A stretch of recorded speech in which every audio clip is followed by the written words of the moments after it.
And ladies and gentlemen, UN Tourism Regional Conference, Tourism Policy on Circular Economy, is held by the UN Tourism and also Ministry of Tourism Republic of Indonesia in partnership with Bank Sentral Asia, InJourney Airports, Traveloka, Plataran Indonesia, Jakarta Tourism and Creative Economy Department, Grab Indonesia, BYD, Bank Indonesia, GoCoco, Lexus, and also Blibli. All over the place, very From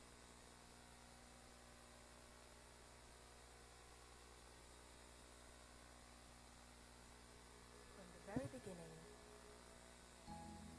Plataran has Can we get always audio? stood on three pillars: nature, culture, and community.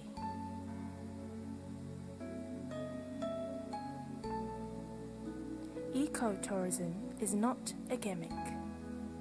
Ecotourism has been in the gene and DNA of Plataran from the first day of its inception until forever it may be.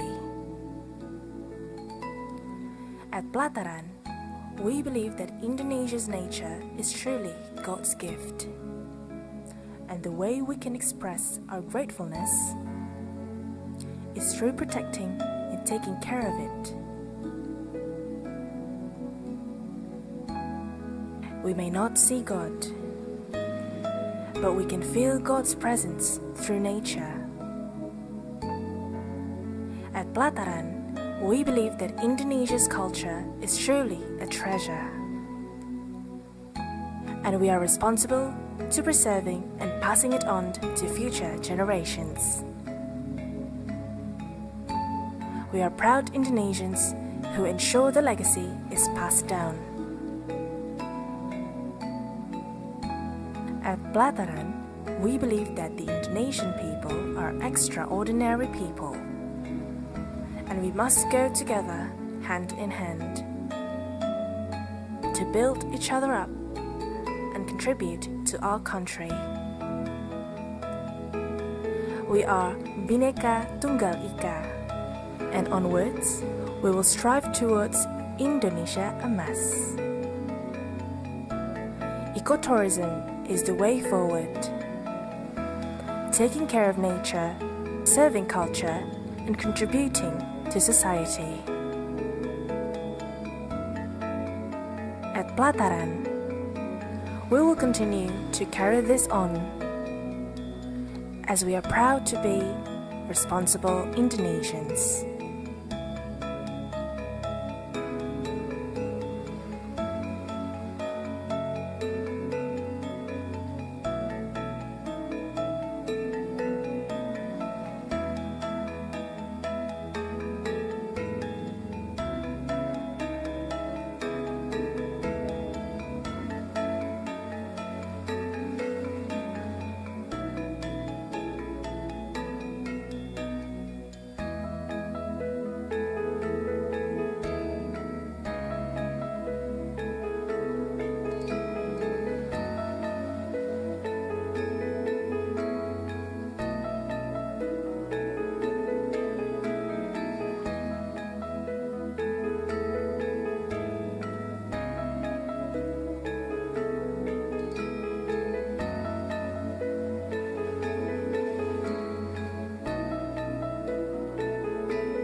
And second, so let me invite the person behind the impressive ecotourism, the group of Plataran, Joshua Marquez, sorry. And I have to say that I'm going to get his number to get some discounts to this amazing resorts he has. So hopefully I'm not going to ask you difficult questions, okay? So let me invite Alex. He's the managing director at PT Abudan Impact Ventures. Pivot next to the person who actually made a very interesting pivot in his career as well. So from a lawyer to into the tourism hospitality industry, not only in hospitality, but in ecotourism as well. I was just reading about you. It's quite interesting that you see nature not as a backdrop but as a co-host in tourism. That's a very interesting thought which you have. And also you talk about integrating conservation, culture, and community into the business model. Very many people actually struggle, but you have actually demonstrated, as we saw in the video. So, Joshua, I just want to understand from you, what are the challenges one face when you try to integrate this at the same time following the policies, and what could be something which people need to be aware of? Thank you. First of all, I would like to thank you to Ms. Bayona to present it for Indonesia, and that's really helpful for all of us, to go international for having the investor knowing more informations.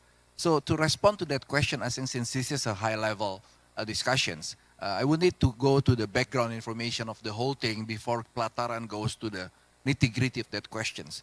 First, I think the very important thing basically to understand the strategic role of tourism in Indonesia economy and growth and investments. Now, tourism in Indonesia is a game, I would say, is a game changer of growth of Indonesia economy.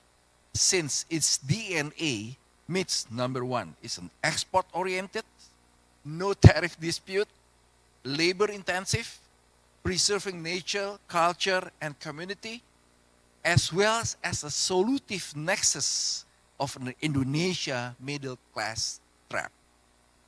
Since most of them working in tourism at the informal workforce, and therefore tourism actually growing, contribute to 4.5% of the Indonesian GDP in 2024.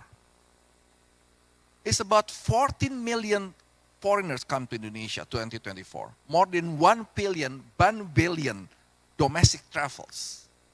But we are still number 5 in the rank of ASEAN. That's to say there's a lot of room to grow for tourism in Indonesia. When we're doing this one, we cannot disregard the role of the government as a regulator and also to enforce.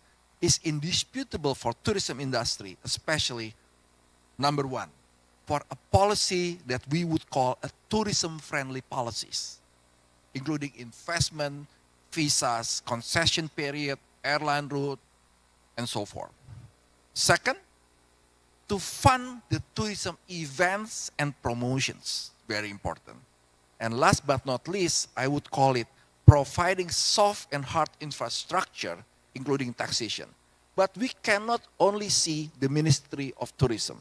We have to go to many other ministries to support, including Ministry of Finance, Ministry of Transportation, and so forth, and also the local governments.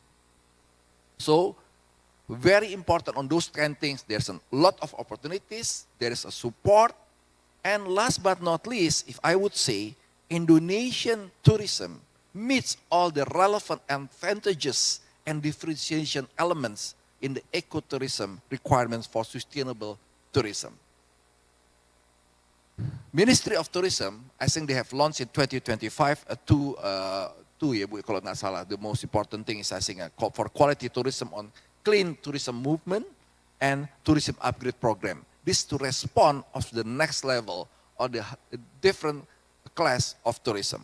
Now let me go very short and what's happening in the industry. Number one, the industry, I would say, could be a considerable investment period, investment return. Number two is always connected to the ESG. As we all know, all sectors in the business always now relating to the requirement of ESG. And that is very important. Number three, we need to understand exactly what is our target tourism and tourists. And last but not least, on the connectivity issues. And we need to also understand, we need to work harder to ensure the direct benefit to the ecotourism, especially to the carbon trading and so forth, which is basically still a lack of implementation regulations. Now, on Plataran. I think on Plataran, based on those background, we create our philosophy. Since we were born in 2009, only with 25 employees, now we have more than 2,600 employees around the world, around Indonesia. Number one, we do have a very clear DNA from the very beginning, which is basically, as you saw on the video, on culture, nature, and community, that is the essential part of Indonesia. Second, we have a clear vision for Indonesia and Indonesian to go to the global stage. Our business model is very clear. What we call it is connecting tunnels.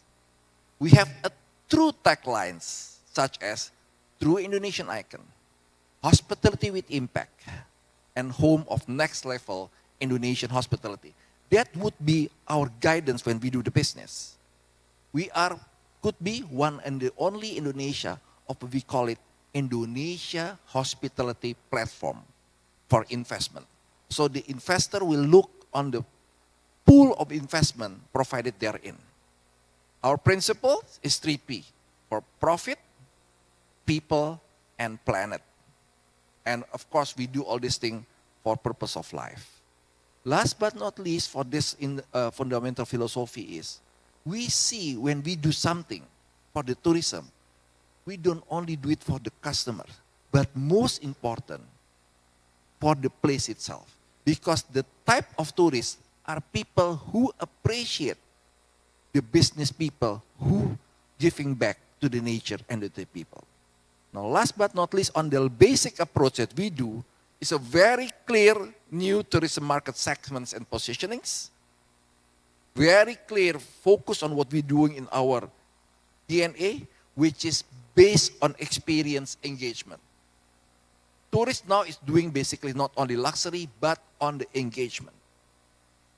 We have a concept of we connect with our 41 venue and dining, 10 hotels of our 8 boats to serve for the tourists.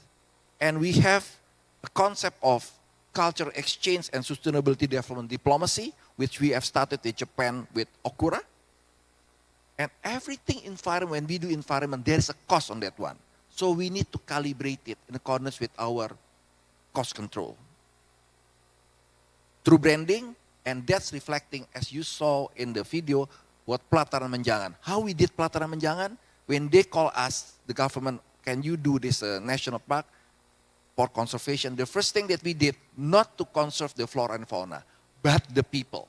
We make sure the people have jobs, have clear things, so they don't shoot the birds any longer, they don't cut the trees, and based on that one, now they are becoming the stewards of our national park by heart, and that is very much engaged, connected to the guests. So that is in a nutshell what we are doing right now.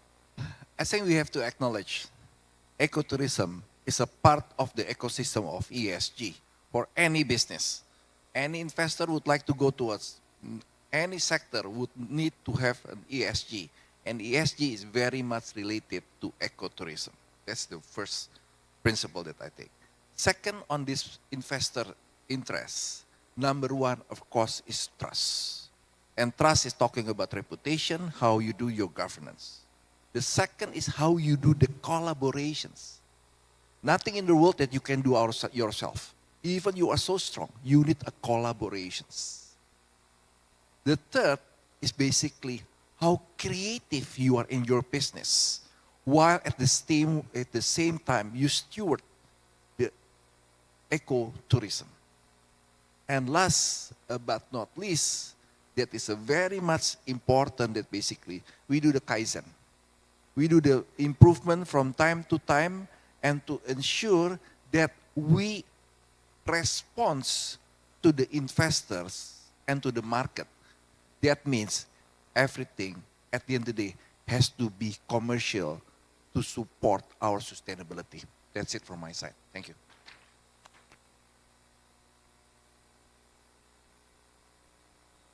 Capture this wonderful moment.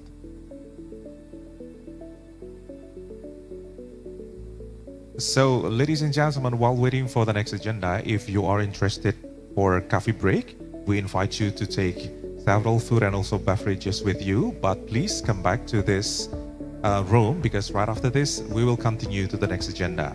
So, ladies and gentlemen, once more, please give